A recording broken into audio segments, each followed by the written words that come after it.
Glória a Deus, mais uma quinta-feira e nós estamos ao vivo aqui no Instagram. Sejam todos muito bem-vindos. Vamos orar e a gente já inicia para a gente também não atrasar muito, tá bom? Pai, muito obrigado. Muito obrigado pela oportunidade de estarmos aqui meditando na Tua Palavra. Obrigado por mais essa noite em que nós entramos na Tua presença. É um privilégio muito grande aprendermos de Ti, é um privilégio muito grande sermos Teus filhos e termos intimidade e relacionamento com o Senhor. Espírito Santo, como sempre, o Senhor tem liberdade entre nós. Nós pedimos que essa palavra seja conduzida pelo Senhor. E nós já consagramos este momento a Ti e Te agradecemos. Que o Senhor prepare cada coração para que não haja nenhum roubo de semente daquilo que o Senhor tem preparado para os Teus filhinhos e filhinhas amados aqui nesse momento. É o que nós oramos em nome de Jesus. Amém. Glória a Deus. Gente, eu estou muito feliz mesmo. Nós estamos na 42ª live nossa. Nós começamos em outubro e hoje é a 26ª live do Panorama Bíblico que começou lá no Antigo Testamento, em Gênesis. Nós tivemos 12 encontros para falar sobre o Antigo Testamento. Nós vimos alguns dos principais eventos do povo de Deus na ordem cronológica. Depois nós tivemos 2 conversas sobre o período interbíblico, né, que eles basicamente 400 anos entre o último profeta Malaquias e João Batista, a voz que clama no deserto. E agora nós estamos na 12ª meditação no Novo Testamento. A gente começou o Novo Testamento com um panorama geral sobre os evangelhos, em que nós falamos quem foram os autores de cada um dos evangelhos, qual era o tema central, qual que era a visão, né? O aspecto acerca de Jesus que aquele autor queria destacar. E depois nós tivemos 10 encontros em que nós falamos, eu não vou falar tudo, né? Porque não seria possível em tão poucos encontros, mas nós falamos vários dos principais acontecimentos da história, da caminhada de Jesus aqui nessa terra. E hoje estava programado para a gente começar o livro de Atos. Era isso que a gente ia falar. Mas eu vou fazer uma pequena mudança e eu já vou explicar para você por quê, né? Lá no Antigo Testamento, nós vimos que tudo era uma preparação para a vinda do Messias. Tudo apontava para Cristo, né? A partir do momento em que Adão e Eva caem, lá em Gênesis 3, versículo 15, o Senhor já vira e nós temos a primeira profecia acerca do Messias, em que Deus vira e fala que da semente da mulher viria aquele que pisaria na cabeça de Satanás. Depois disso, nós temos aí o plano de redenção que foi feito lá na eternidade pelo nosso Senhor sendo colocado em prática. E muita coisa, mas muita coisa apontava para Cristo. O Antigo Testamento apontava para Cristo Jesus. Ele era a semente da mulher, ele era o maná que desceu do céu. Cristo era a rocha de onde brotou água no deserto. Ele é representado pelo tabernáculo. Ele era a serpente que foi levantada e trouxe cura no deserto. Cristo, as festas apontavam para Cristo Jesus. Tudo, basicamente tudo ali apontava para Cristo. O Shabat, o descanso, apontava para o descanso que nós teremos apenas em Cristo Jesus. Ele era a semente de Abraão, ele era a semente de Davi que reinará para sempre, que reina para sempre. E acerca de Jesus, Davi profetizou. Isaías profetizou, Daniel profetizou, tantos profetizaram. E aí, aquilo que foi profetizado aconteceu. E é o que nós vimos ao longo dessas nossas conversas dos evangelhos, né? O Verbo se fez carne, ele milagrosamente habitou entre nós, nasceu de uma virgem, viveu uma vida perfeita, sem pecado nenhum. Por aproximadamente 33 anos, ele habitou entre nós, o seu povo. Então, esse Deus onipotente, onipresente, onisciente, o Rei da Glória, com toda a majestade, ele se despiu dessa grandeza para nascer como um de nós. Como um de nós. E para cá ele veio. E ele passou pelas lutas que a gente passa, pelas nossas dificuldades, ele teve fraquezas, ele teve vontade, desejo, mas em nada ele pecou. Ele cumpriu perfeitamente a lei, perfeitamente as Escrituras, a lei que ele mesmo havia dado lá atrás para Moisés, que está lá no Pentateuco, os 5 primeiros livros das Escrituras. E aí, enquanto ele estava na caminhada, depois que ele iniciou o ministério, ele curou os enfermos, ele deu vista aos cegos, ele deu voz aos mudos, ele fez o surdo ouvir, os leprosos foram limpos, os mortos ressuscitaram, os endemoniados foram libertos. Esse era Jesus. Esse foi Jesus, esse é Jesus. E como havia sido predito, lá atrás, os seus o rejeitaram, não o receberam. E por causa disso ele foi entregue, ele foi morto, mas a morte não pode conter um homem sem pecado, um homem perfeito. E por causa disso Jesus ressuscitou, e ele foi visto por 40 dias ainda nessa terra, e nesses 40 dias ele conversou, ele bebeu, ele comeu, ele estava aqui em carne e osso. Ele mostrou as marcas, tocaram nas marcas dele, nas mãos, na lateral. E depois ele subiu aos céus. E a promessa é que ele voltará. E foi esse Jesus que nos deu um comando muito direto. Ide por todo mundo e pregai o evangelho para toda criatura. Quem crer e for batizado será salvo, mas quem não crer será o quê? Condenado. É por causa dessa verdade escrita no Evangelho, nos Evangelhos, né, os 4 Evangelhos, que foi o que nós estudamos ao longo dessa caminhada aqui do panorama bíblico do Novo Testamento, que aqueles homens que foram testemunhas oculares da vida de Jesus, da obra de Jesus, do sacrifício de Jesus, da ressurreição de Jesus, eles percorreram o mundo e viraram o mundo de cabeça para baixo. Mudaram tudo que a gente conhece, espalhando a verdade acerca de Cristo. Né? Eles não se importaram em enfrentar a morte.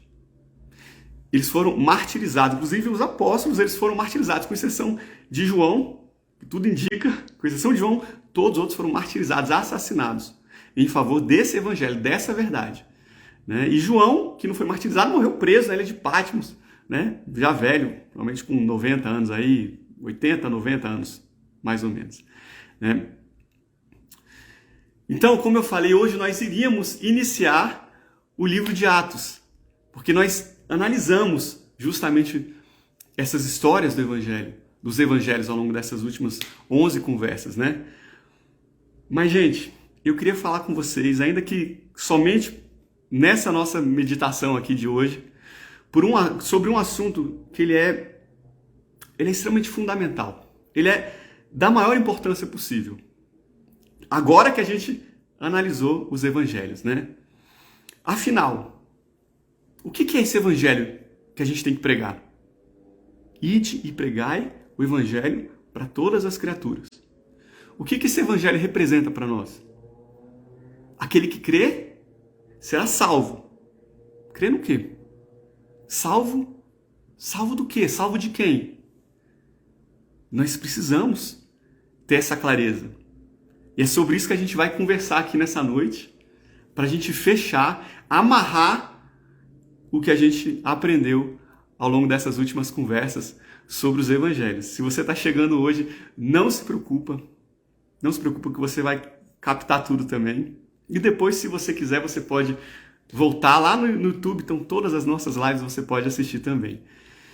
Gente, deixa eu beber uma água aqui, a gente começa. Estou vendo que chegou muita gente aí, sejam todos muito bem-vindos, é uma alegria ter vocês aqui com a gente. Fiquem à vontade para mandar aí mensagem nos comentários.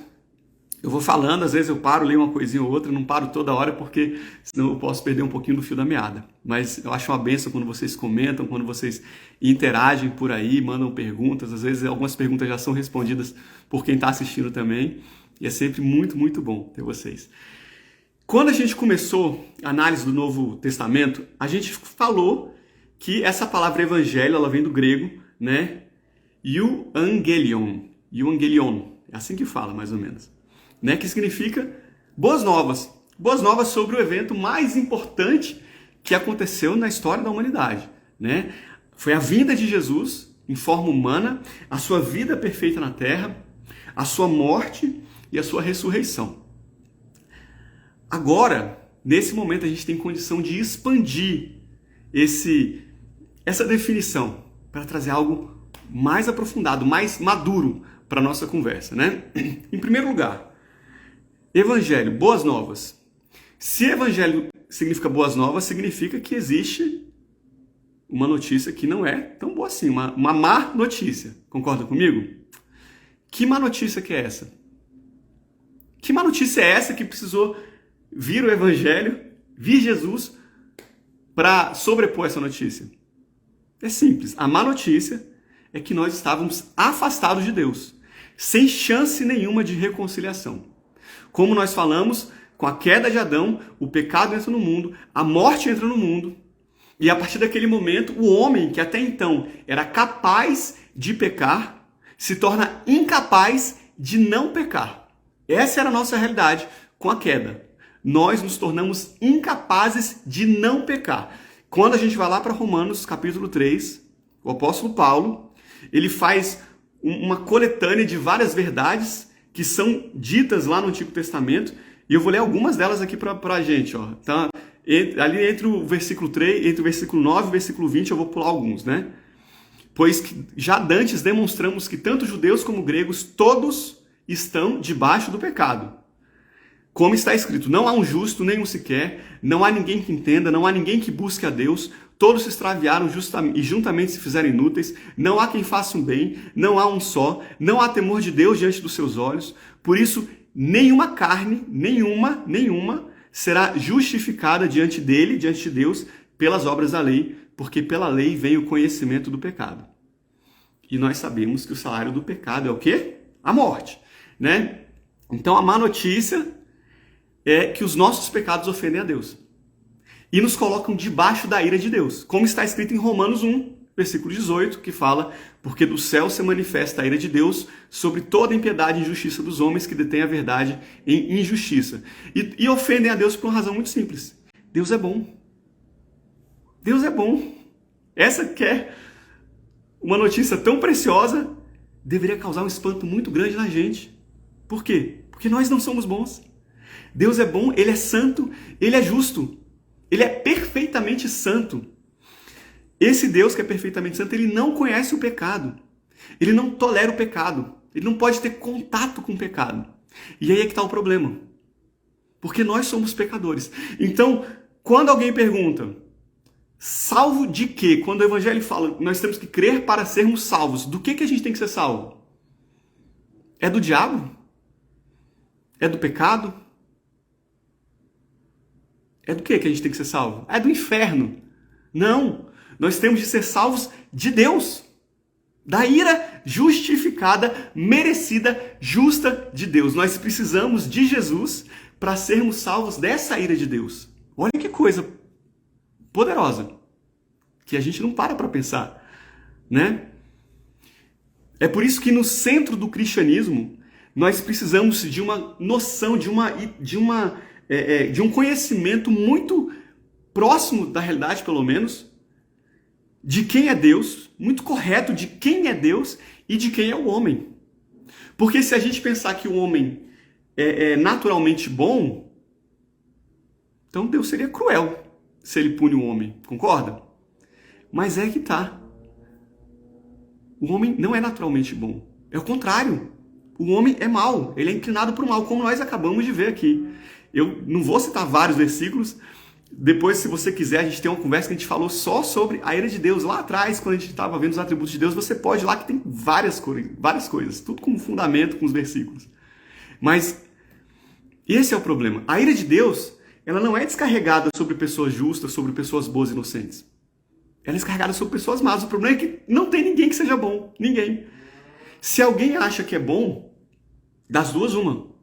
Ou não entendeu a santidade de Deus, ou não entendeu a própria depravação.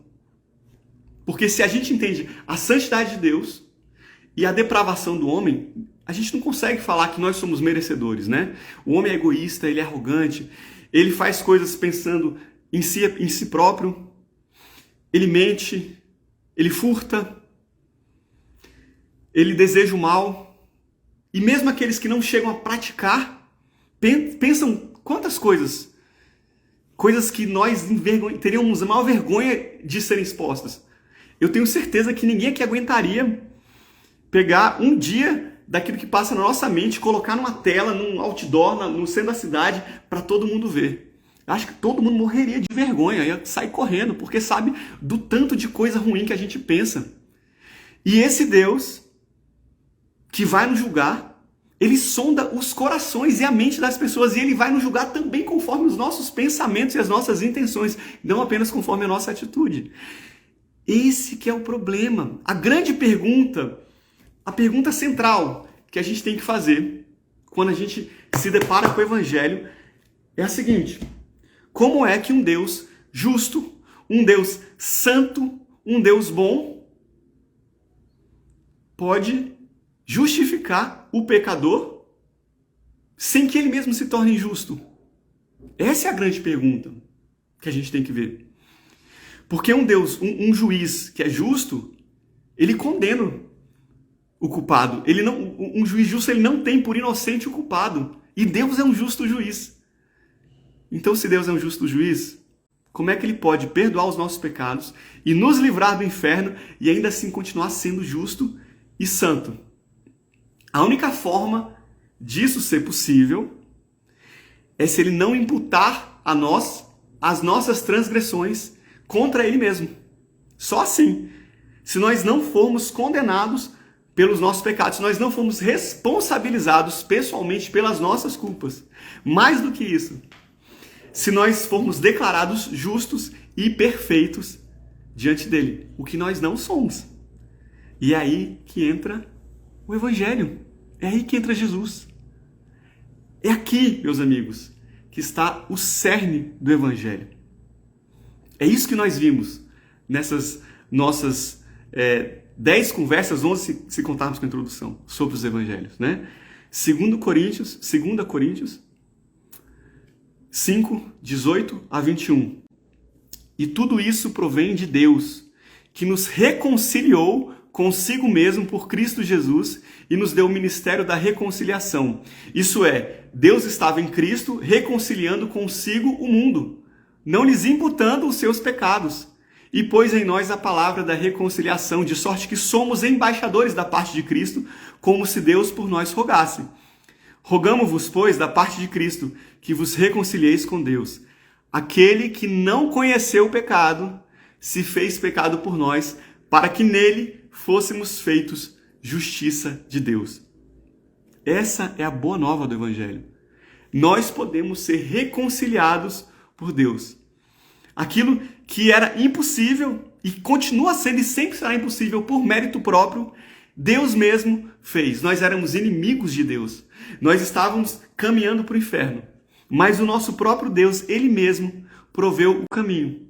O caminho para quê? Para essa reconciliação. Para que nós fôssemos reconciliados com Deus. Para que não mais fôssemos inimigos de Deus. E é por isso que o versículo 18 começa com: e tudo isso provém de Deus, não é coisa nossa. E como é que ele faz isso? Versículo 21, aquele que não conheceu o pecado, se fez pecado por nós, para que nele fôssemos feitos justiça de Deus. Então, o próprio Deus assume a forma humana, ele vive uma vida inteira sem pecado, ele cumpre perfeitamente a lei, e ao final, ele é então oferecido como sacrifício vivo por cada um de nós, para que a nossa culpa não fosse imputada a nós mesmos, mas a Cristo Jesus. 1 Timóteo 2,6, o qual Jesus se deu a si mesmo em preço de redenção por todos, para servir de testemunho a seu tempo. Então, gente, o que acontece para que nós tenhamos a salvação é que Deus imputa. Imputar é você transferir legalmente algo de uma pessoa para outra pessoa. Então Deus imputa os nossos pecados ao seu Filho Jesus. E Ele imputa a justiça de Jesus a cada um de nós. É isso que acontece. Essa que é a beleza do Evangelho. Que é o que nos permite nos aproximar de Deus. É isso que é o Evangelho. Na cruz, Deus responsabilizou Jesus, como se Jesus tivesse cometido pessoalmente cada pecado, que aqueles que depositam a sua fé nele cometeram. Então, Cristo morre em nosso lugar, paga o preço por nós, é por isso que nós falamos que a morte de Jesus é substitutiva, porque ele nos substitui. E com isso ele satisfaz a justiça de Deus. Por isso que ele falou, quando ele morreu, está consumado. Ele satisfez ali a justiça de Deus, aquilo que era necessário para aplacar a ira de Deus, Cristo satisfez na cruz. E aquela vida perfeita que ele viveu, Deus pega aquela vida perfeita de Jesus e ele imputa, ele coloca em cada um de nós. Em cada um. Lutero falava isso. O Lutero falava que é por causa da vida perfeita de Jesus que nós podemos ficar diante de Deus, porque a justiça de Jesus é imputada a nós. Lutero já falava isso. Então esse é um entendimento crucial do Evangelho. Fundamental para que a gente entenda o que é o Evangelho. Né? Nós somos salvos não apenas pela morte de Jesus, mas também pela vida de Jesus. Ele não só morreu no nosso lugar, mas ele viveu no nosso lugar também. Porque se ele não tivesse vivido a vida toda dele sem pecar, ele não poderia se oferecer como sacrifício no nosso lugar. Se ele tivesse pecado em algum momento na trajetória dele, aquilo que é impossível para nós viver sem pecar, se ele tivesse feito isso, ele já não seria o Cordeiro perfeito. Ele não poderia morrer no lugar de ninguém. Então nós somos salvos não só pela morte de Jesus, mas também pela vida. Porque essa vida perfeita de Jesus produziu um crédito diante de Deus. Então essa justiça perfeita dele é creditada a cada um de nós. Ficou claro isso, gente? Isso é um conceito extremamente importante para a gente entender os evangelhos e para a gente entender o Novo Testamento, o que vem depois dos evangelhos, as cartas, porque esse conceito ele aparece o tempo todo nas Escrituras. E se a gente não entende o que é, a gente fica perdido. E como é que a gente se apropria, então, dessa justiça de Jesus? É pelas obras? É por aquilo que a gente faz? É por ser bonzinho? É por ajudar o vizinho? É por não ofender ninguém? É dessa forma que a gente consegue? Não. Como nós vimos, não tem nada que seja bom em nós. Então não tem como ser pelas obras. Só tem uma única maneira. E a gente lê como é isso em vários lugares. Eu separei aqui Efésios 2,18. Porque pela graça sois salvos, por meio da fé. E isso não vem de vós, é dom de Deus. Não vem das obras, para que ninguém se glorie de si. Então é por meio da fé que nós tomamos posse. É por meio da fé. Pela graça de Deus, pelo poder de Deus, nós temos a nossa salvação por meio da fé em Cristo Jesus. Só isso que é capaz de saciar a justiça de Deus. Só isso, apenas isso, mais nada. A palavra fala que mesmo as nossas melhores obras são como trapos de imundície.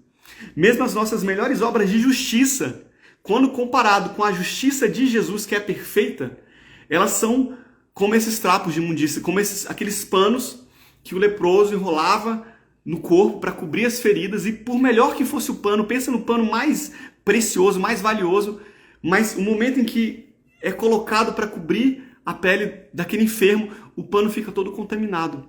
Então, as nossas melhores obras de justiça são contaminadas também, porque a nossa carne é contaminada. É isso que acontece. É isso. E aí nós lemos lá em Romanos 5, versículo 12, 18 e 19. Portanto, como por um homem entrou o pecado no mundo, e pelo pecado a morte, assim também a morte passou a todos os homens. Por isso que todos pecaram. Pois assim como por uma só ofensa veio o juízo sobre todos os homens para condenação, assim também, por um só ato de justiça, veio a graça sobre todos os homens para a justificação de vida. Porque como pela desobediência de um só homem, Adão, muitos foram feitos pecadores, assim pela obediência de um, Jesus, muitos são feitos justos. Todos nós no mundo estamos ou em Adão ou em Cristo. Não tem uma terceira opção. Nós nascemos debaixo de Adão, debaixo do pecado. Aí nós aceitamos a obra de Jesus.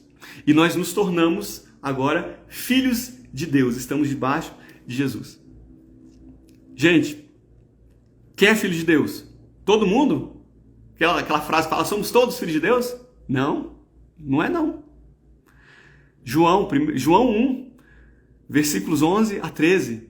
Veio para o que era seu, mas os seus não receberam, mas a todos quanto receberam, deu-lhes o direito de ser chamados filhos de Deus, aos que creem no seu nome, os quais não nasceram do sangue, nem da vontade da carne, nem da vontade do homem, mas de Deus. Quem é filho de Deus? Aqueles que recebem Jesus como seu Salvador. Só esses são recebidos na família de Deus por adoção como filhos de Deus. Então, amados, as boas novas são justamente isso. É o plano eterno de Deus para que nós fôssemos reconciliados a Deus por meio da obra de Cristo Jesus. Né? A salvação é só pela fé em Jesus. Ela é só pela fé em Jesus. Não pode ser, mas eu tenho fé que, sei lá, a pessoa tem fé em Buda, tem fé em Alá, tem fé nesses trem tudo aí. Mas é uma fé genuína, uma fé verdadeira, assim, ele tenta fazer aquilo que está lá escrito. Isso adianta? Não adianta. Não adianta, não muda nada. Porque a salvação, ela é apenas pela fé em Jesus. Existem questões que elas são acessórias. Vamos lá, livre-arbítrio ou predestinação? Pré-tribulacionista, pós-tribulacionista?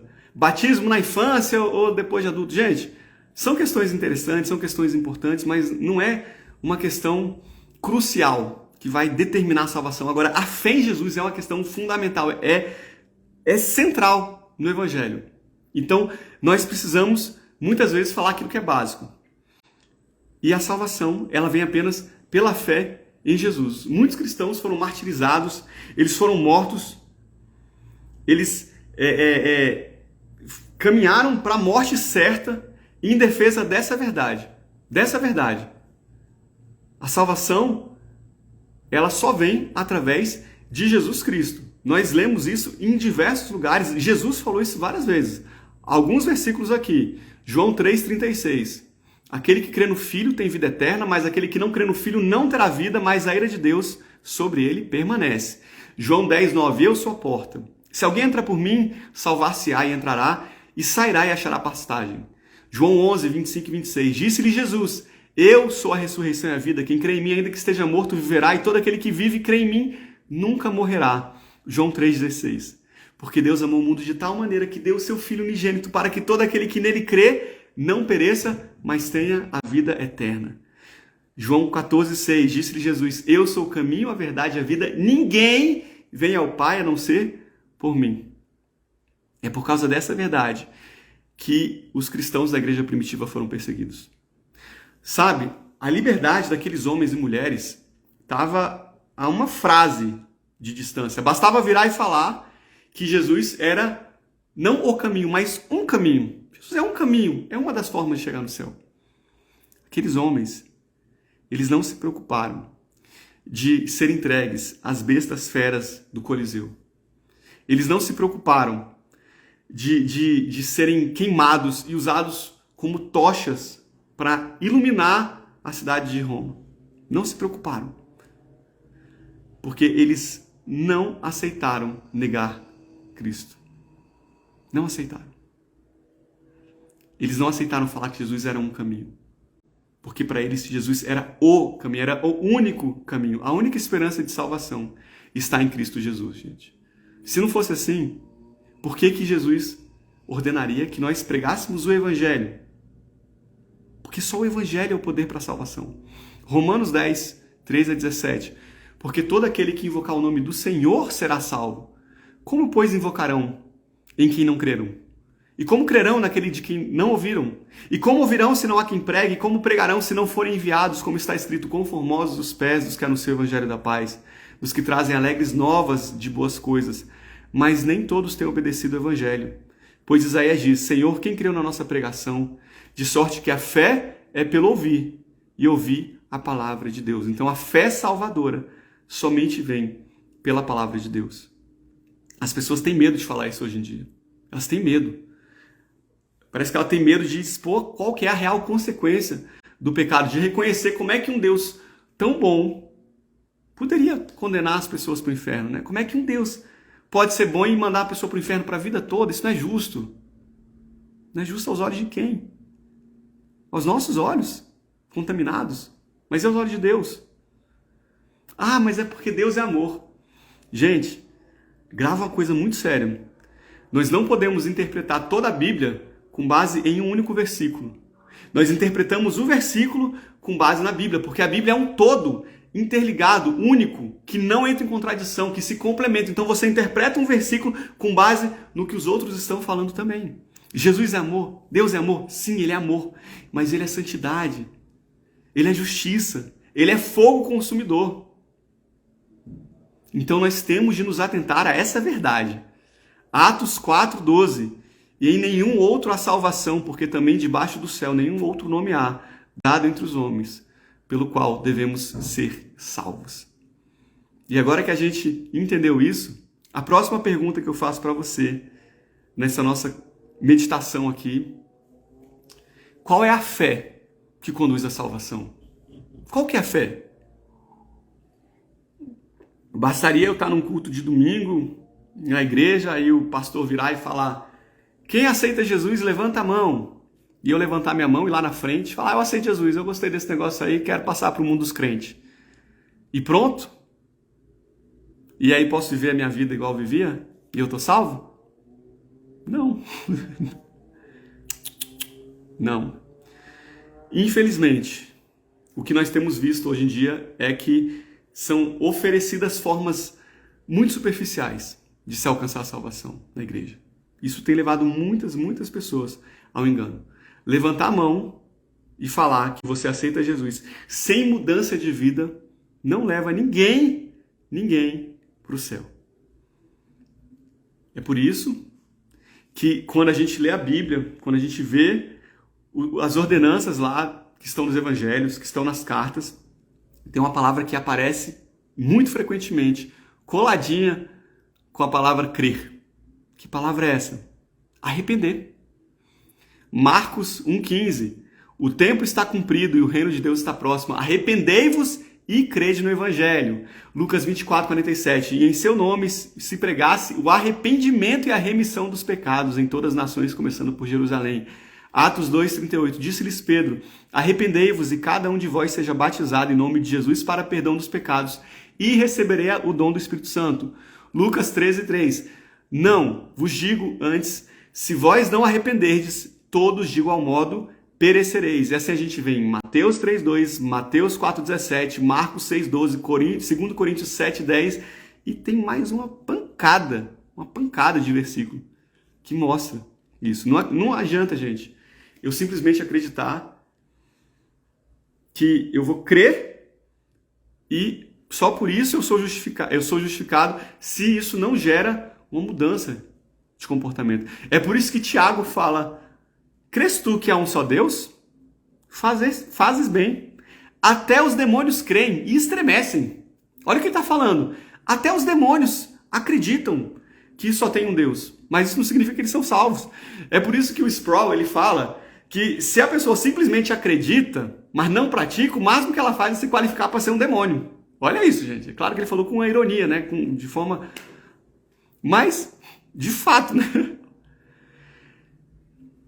Gente, nós precisamos crer e arrepender.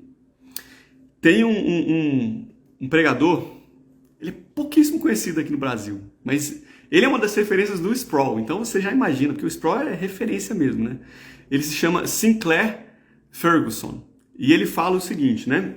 No grego, existe uma figura de retórica que ela é chamada, eu anotei aqui o nome, deixa eu ver, endíade. Endíade. Essa figura de retórica significa um através de dois. Então é quando você usa duas palavras para explicar um único conceito, tá? Geralmente duas palavras independentes são usadas para explicar um conceito único. Então essa é essa figura de linguagem. E quando a gente vê na palavra de Deus justificação, né, arrependimento e fé são basicamente isso. Tem relação um com o outro, tá? É uma endíade, né? Por quê? Porque a mesma realidade de você vir para Cristo é a realidade de você se afastar da vida do pecado. Então, ó, você vê de duas perspectivas diferentes. A mesma coisa são vistas de duas óticas diferentes. Porque não tem como você se aproximar de Cristo se você não se afasta o quê? da vida de pecado. Quando você crê, é o ato de você fazer o quê? Se aproximar de Cristo. Quando você se arrepende, é o ato o quê? De você se afastar do antigo eu, da vida de pecado, da velha natureza. Estão entendendo? É por isso que crer e arrepender é considerado por muitos como duas faces da mesma moeda. Tem um puritano chamado Thomas Watson. Ele escreveu um livro chamado Doutrina do Arrependimento. Ele fala que se alguma alma vai para o céu, as duas asas que o levam para lá são justamente o arrependimento e a fé. Crer e se arrepender. Tá? Então, gente, a fé salvífica, a fé que nos leva para Deus, a fé genuína, é a fé que produz arrependimento, distanciamento da vida pretérita, da vida de pecado, né? Então, à medida em que você se aproxima de Deus, você se afasta daquela vida de pecado, né? Por quê? Porque você se torna uma nova criatura, né? Consequentemente, é por isso que a gente vê lá na Epístola de Tiago ele falar que a fé sem obras é morta. Não é que a fé ela é alcançada pelas obras. Nós já vimos aqui que a salvação é pelas obras. Nós já vimos que é somente pela fé. O que ele está falando? Que uma vez que você tem a fé da salvação, você é justificado. E além de você ser justificado, você produz obras. Então, a conta é o seguinte, é a equação, né? Fé é igual a justificação mais obras. E essa foi uma diferença muito grande que veio com a reforma. Com a reforma lá com Lutero. Porque até então, o que a igreja falava, a igreja católica? Que a fé mais as obras é igual à justificação. Então, a obra é necessária para você ser justificado do pecado. Mas nós vimos aqui a palavra é muito clara. Que a pessoa só é salva pela fé, não tem obras. As obras são consequência. Então, quando você se arrepende, quando você aceita Jesus, quando você tem a fé em Jesus, você é justificado. E além disso, você produz frutos condizentes com isso. Essa que é a questão, tá? Vamos lá.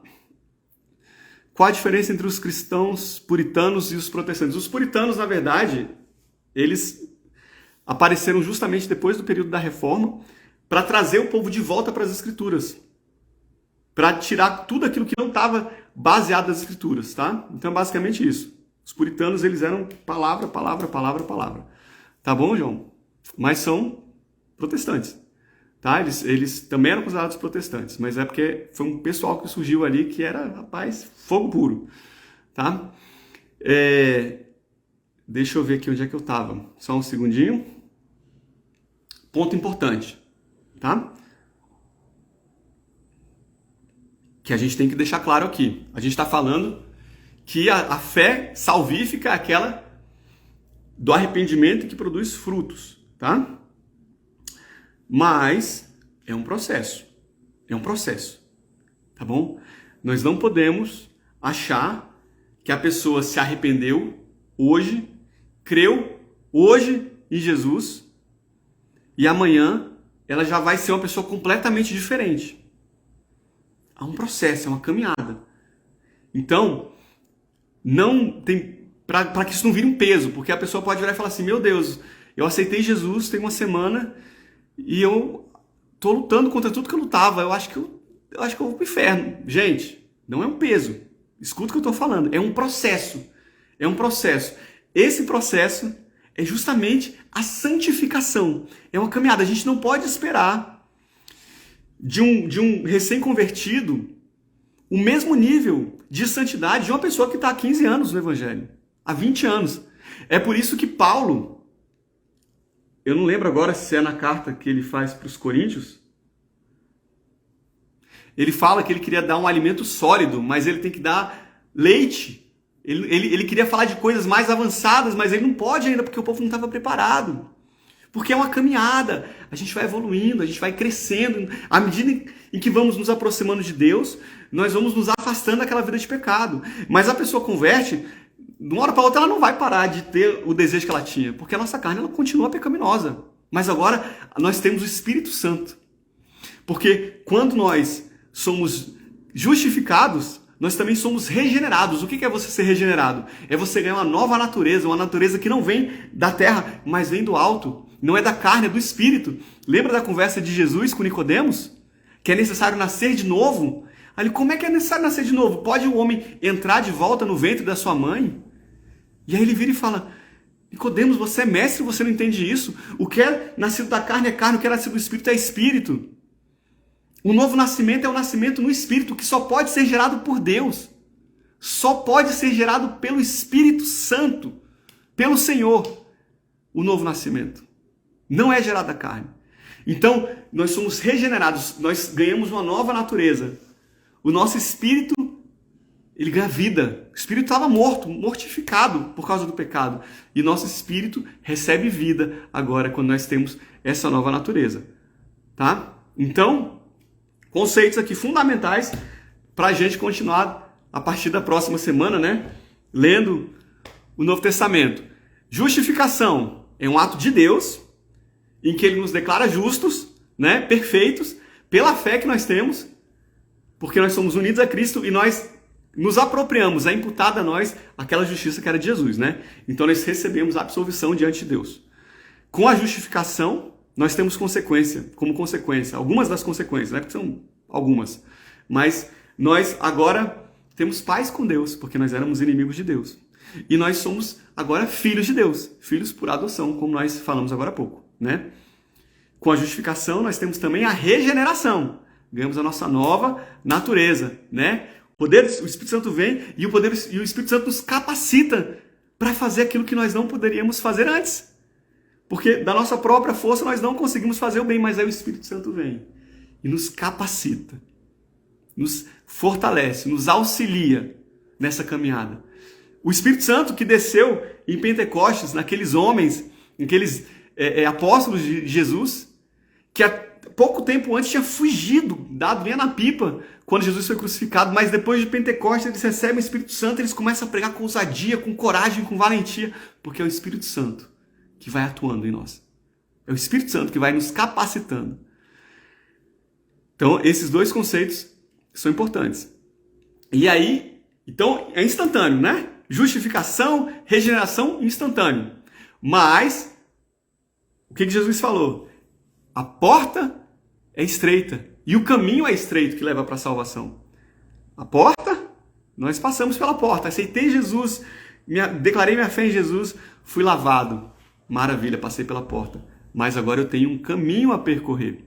Esse caminho que eu tenho para percorrer é justamente o processo de santificação, que vai me afastando da vida passada e vai me aproximando da vida de Deus, da natureza de Jesus. Esse é o processo de santificação, tá, gente? Então, pelo poder do Espírito Santo também, ele vai me conformando pouco a pouco à imagem de Cristo Jesus. É uma obra preciosa, né, que o Espírito Santo nos capacita para a gente fazer. E detalhe importante, quando eu falo santificação, santidade, a gente associa rapidamente à pureza moral, mas o principal significado de santidade na Bíblia, que é usado inclusive com mais frequência do que pureza moral, é de separação. Aquilo que é santo é separado. Deus é santo porque ele é absolutamente separado da criatura. Ele é moralmente puro também, nós sabemos, perfeitamente puro. Mas ele é santo porque ele é separado, completamente separado da sua criação. Ele não pode pecar, ele é perfeito, ele é maravilhoso, ele é onipotente, onipresente, onisciente e todos os outros atributos que nós já estudamos aqui também, né? Então, nós passamos por esse processo, nós também vamos nos separando do mundo. E quanto mais a gente separa do mundo, mais a gente se aproxima de Deus. Aí nós chegamos ao último estágio, que é a glorificação, mas esse nós não chegaremos aqui nessa vida. Quando nós morrermos e ressuscitarmos, que ganharmos um novo corpo, um corpo vivificado, aí nós seremos glorificados. É a glorificação. A glorificação é justamente isso, é o ato final em que nós somos libertos de uma vez por todas do pecado, porque enquanto nós estamos na terra, nós não somos libertos de uma vez por todas do pecado. Nós não conseguimos viver essa vida perfeita. Por isso que nós precisamos da justiça de Jesus, né? Então olha que interessante, quando Deus cria o homem, lá no Jardim do Éden, o homem, ele era capaz de pecar. Aí Adão cai, E a partir desse momento, ele é incapaz de não pecar. Aí, através da obra, da vida, da obra de Jesus na cruz, nós recebemos uma nova natureza. E agora, nós somos capazes de não pecar. E lá, quando passarmos pela glorificação, nós seremos incapazes de pecar. Esse é o processo, gente. Essa é a caminhada. Eu espero que agora tenha ficado muito claro o que é o Evangelho. Foi isso que nós vimos. É isso que nós precisamos extrair do Evangelho. São essas verdades que nós precisamos ter muito bem firmes no nosso coração. É isso, gente. O Evangelho é a vida, é a obra, é a morte, é a ressurreição de Jesus. É entender que nós só somos justificados pela obra de Jesus, por tudo que ele fez por nós. Nós não somos justificados por mérito próprio. É entender que a nossa fé, ela está em Jesus. Somente em Jesus, só nele. E que essa fé salvífica, ela produz arrependimento. Ao mesmo tempo que nós chegamos perto de Deus, nós nos afastamos do pecado. E nós vamos nessa caminhada de santificação. Às vezes nós caímos, às vezes nós tropeçamos, às vezes a gente regride um pouquinho, mas o Espírito Santo vai. Ele é o nosso ajudador. E ele vai nos conduzindo para que nós sejamos cada vez mais parecidos com Cristo. Eu não sei se você acompanhou toda essa nossa jornada dos evangelhos. Não sei se você pegou metade para frente, se você está aqui somente hoje. Não sei se você está vendo a gravação. Mas, gente, pare e pense uma coisa. Depois que você morrer, você vai fechar o olho. E imediatamente, depois você vai abrir o olho. E você vai estar diante de Deus, no tribunal. O Deus que é santo, o Deus que é justo, o Deus que é bom, que não pode pecar e não tolera o pecado. E esse Deus, ele vai julgar você. Ele vai julgar você. Não apenas com base nas atitudes, mas com base nos pensamentos, com base naquilo que você intencionou fazer. Aí a pergunta que eu faço para você: você quer que ele te julgue conforme a sua justiça ou conforme a justiça de Jesus? A justiça que Jesus alcançou por meio da sua vida, da sua morte e ressurreição. Porque se for pela nossa justiça, nós seremos condenados. Nós não conseguiremos alcançar a salvação. A única forma de estarmos diante do nosso Deus, de Deus, e sermos declarados justos, é por meio da obra de Jesus, daquele que não conheceu o pecado e se fez pecado por nós. Então, eu faço esse convite para você agora. É mais que um convite, é uma convocação, porque a gente não sabe. Se você está pensando, não, mas agora eu não quero, eu entendi, eu entendo que Jesus fez isso, eu creio, mas eu não estou ainda preparado para mudar de vida. Talvez amanhã, se você está pensando isso, esse é um pensamento tolo, porque pode ser que amanhã não chegue. Pode ser que essa seja a última oportunidade que o Senhor está te dando para você reconhecer que você precisa de Jesus na sua vida. Pode ser que você não tenha outra oportunidade. Pode ser que hoje à noite peçam a sua alma e você se encontre de frente do juiz, do justo juiz. Então, o que você quer? A sua justiça ou a justiça de Jesus? Isso é muito sério, gente. Isso é muito sério. Lá, quando você estiver lá, não adianta falar que você foi melhor do que as pessoas à sua volta, que você cuidou bem da sua família, que você teve muitos filhos e fez aquilo que estava ao seu alcance, se você não aceitou Jesus como seu Salvador. Porque a única justiça que vai ser aceita é a justiça que vem dele. É a única. Então, se você nunca fez esse convite para Jesus, eu te convido agora a fazer esse convite comigo. Eu te convido a chamar Jesus para habitar no seu coração, a entregar a sua vida a Jesus. a entregar e descansar em Jesus, entender que é um processo, mas quanto mais você buscar em Jesus, quanto mais você meditar nessa palavra, mais você vai sendo aperfeiçoado e transformado e limpo e santificado. Cada vez mais pela obra de Jesus, pelo Espírito Santo. Então, se você tomar essa decisão, eu convido você a até escrever no comentário. Eu sei que esse vídeo vai ficar gravado. Coloca, não sei se tem alguém aqui nesse momento que ainda não fez não aceitou Jesus, que ainda não fez esse convite formal, porque Jesus não vai entrar à força, mas não convidou Jesus. Se você nunca fez, coloca aí nos comentários. Eu aceito, eu quero Jesus. Até para a gente poder estar em oração depois por você. E se você está vendo a gravação, coloca também nos comentários. Mas não só isso, fecha o seu olho e ora, repete essa oração que a gente vai fazer agora. Jesus, eu reconheço que eu sou completamente dependente de Ti. Eu reconheço que não há nada em mim capaz de aplacar a justiça e a ira de Deus. Porque não há nada bom que vem de mim. Como eu dependo do Senhor, Jesus. Como eu dependo da sua obra, da sua vida, da obra da cruz, da morte e ressurreição. Como eu dependo de Ti, Jesus. Eu reconheço isso. Eu reconheço isso nesse momento. Eu faço um convite para que o Senhor venha e habite no meu coração. Eu faço um convite para que o Senhor me dê uma nova natureza, para que eu me torne filho de Deus. Seja adotado na família de Deus. Para que eu possa receber o Espírito Santo e ganhar uma nova natureza. Eu declaro que eu reconheci nesse momento a gravidade do pecado. Eu entendi a gravidade do pecado. Eu entendi que somente pelo Senhor Jesus é que eu posso alcançar a vida eterna. É que eu posso me livrar do peso da condenação, do pecado. Então eu peço, venha morar em mim. Venha habitar em mim nessa noite. Nessa tarde, nesse dia, nesse momento. Venha habitar em mim. Faça morada no meu coração.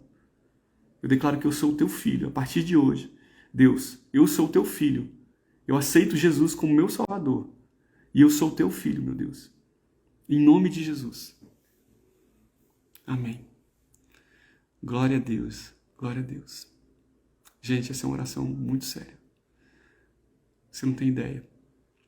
Não deixa de fazer. Não deixa de chamar Jesus. Nós não conhecemos o dia de amanhã. Nós não sabemos o que vai acontecer. Hoje pode ser o último momento, pode ser a última oportunidade. Talvez você esteja num caminho que te conduz para a morte. Mas Jesus está te oferecendo vida nesse momento. Ele te oferece a vida. Por que você vai recusar isso? Por que alguém recusaria a vida eterna? O preço já foi pago. Ele pagou o nosso preço na cruz. Ele pagou o preço. O que era mais difícil, o que era impossível para nós foi feito. E nada que nós façamos vai ser capaz de pagar o preço que Jesus pagou por nós.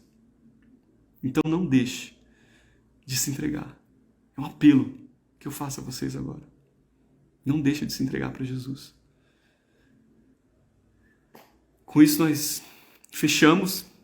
Graças à bondade de Deus, à misericórdia de Deus que se renova diariamente em nossas vidas, nós fechamos, agora sim, o estudo dos evangelhos.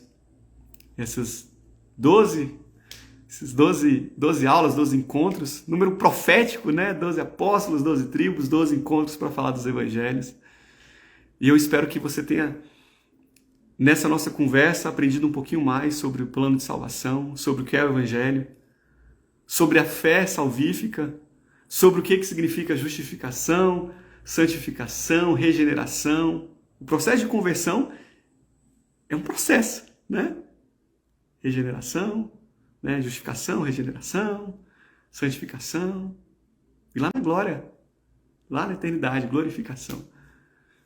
Como é bom, como é precioso nós sermos conduzidos por Deus. Como é precioso nós nos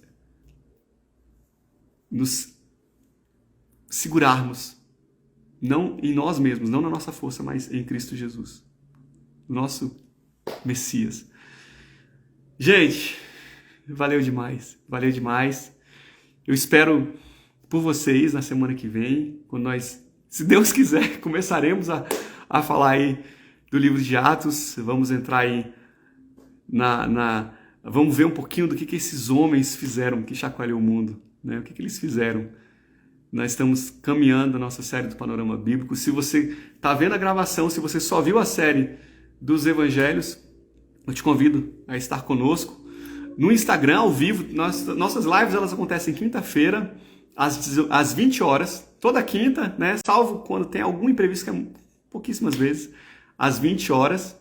O Instagram é @WalterSMN, Walter com W, SMN, e eu te convido a estar com a gente. É sempre uma bênção, sempre sou muito edificado quando vocês estão aqui conosco. Eu agradeço demais pelos comentários que chegaram, pelas pessoas que estão mandando mensagem. Glória a Deus. Obrigado, gente. Eu espero por vocês na semana que vem. E é isso. Beijo no coração e até mais.